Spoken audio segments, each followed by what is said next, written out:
Hello. Today, joining us on public radio is award-winning author Bill Bryson. He is an extremely accomplished author, popular in the UK and the US. He has written numerous novels, including The Lost Continent, Mother Tongue, Neither Here Nor There, Made in America, and Notes from a Small Island. Today, he has agreed to talk about one of my favorite books, A Walk in the Woods. A Walk in the Woods is Mr. Bryson's autobiography of his journey of the Appalachian Trail and his rediscovering of America. So first off, before the trail, you never had any outdoor experience. And when you came across the piece of Appalachian Trail that went through your town, what made you decide to attempt this monstrous, almost impossible trail?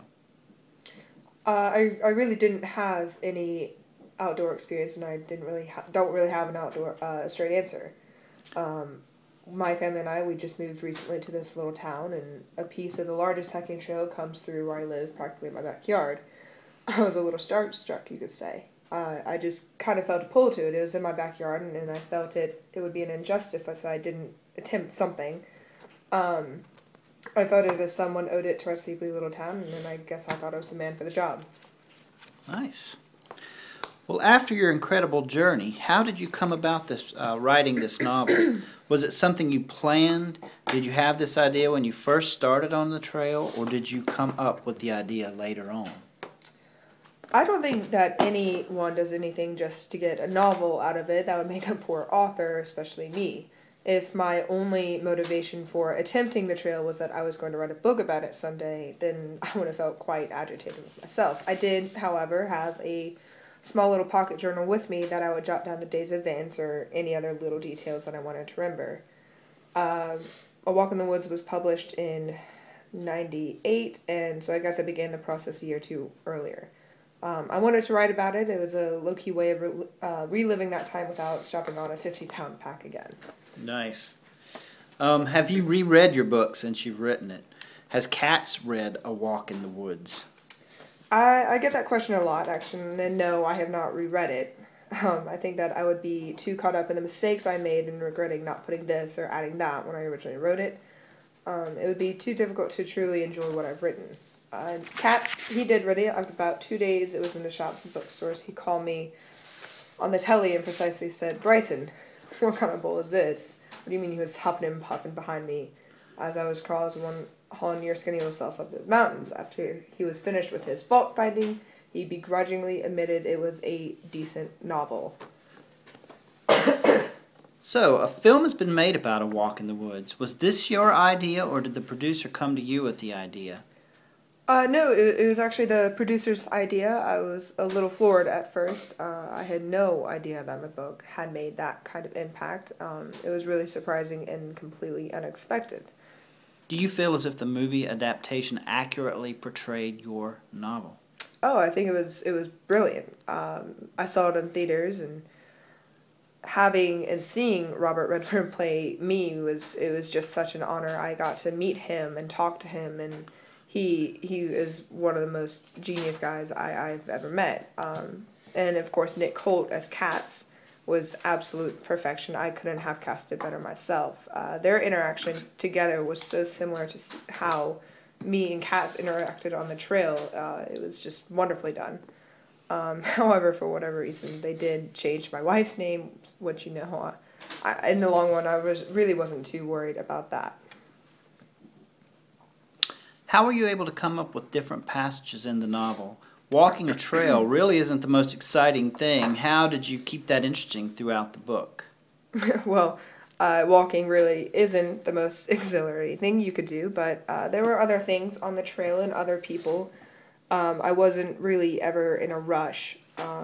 If I remember correctly, I added some geography and a bit of history about the different places as I encountered it on the trail.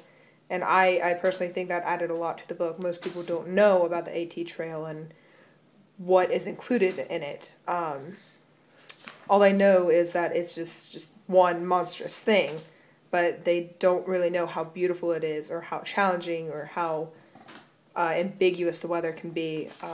So there was a little bit of dialogue that might have not been word for word, but it kept true to what was said between me, Katz, and the other characters or other people that we encountered on the trail.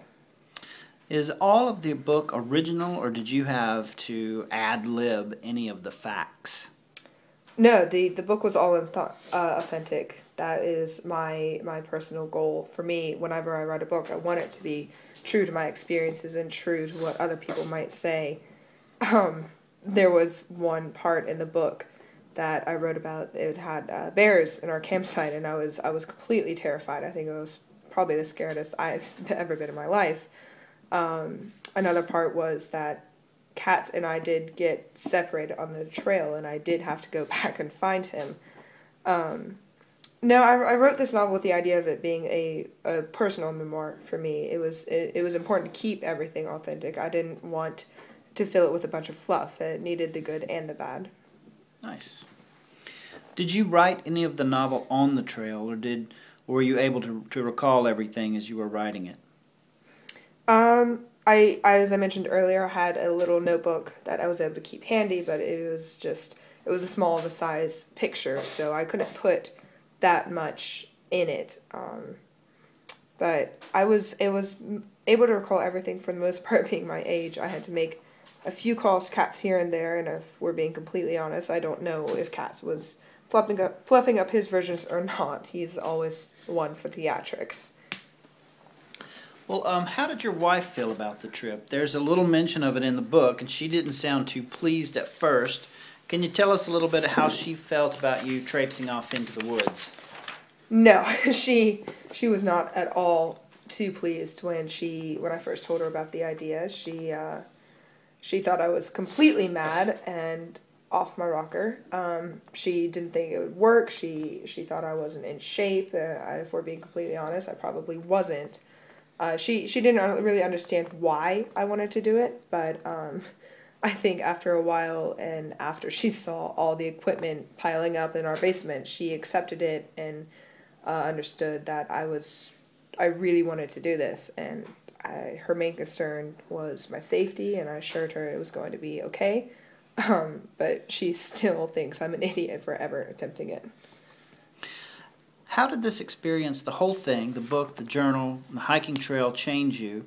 It's impossible to come out of it unchanged. Do you find yourself reminiscing about your journey and Katz's journey?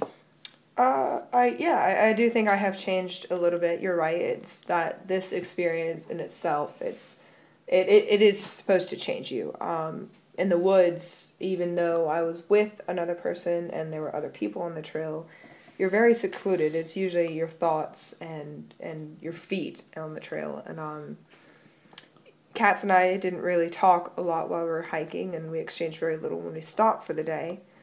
But I think coming back, living everyday normal lives, I've become a little bit more secluded, more subdued, you might say. But I also think I came out of it with a completely different opinion about nature and the great outdoors. It's one thing to see pictures of it and to read about it for yourselves and to hear other people's accounts, but actually doing it, I think it's changed my perspective a little bit. People don't necessarily appreciate Mother Nature's greatness and what it offers. They revere it, but they don't understand it. There is a whole other world in the world of the woods, and after experiencing it, I think I want to protect better. I want to protect the woods better and educate people on how awesome it truly is. Well, I want to thank you, Mr. Bryson, for talking with us today. For all of our listeners, for coming out, and please make sure you try to get to watch the movie adaptation as well as read the book. It is a truly wonderful and opening in just a few days. Thank you very much. Thank you.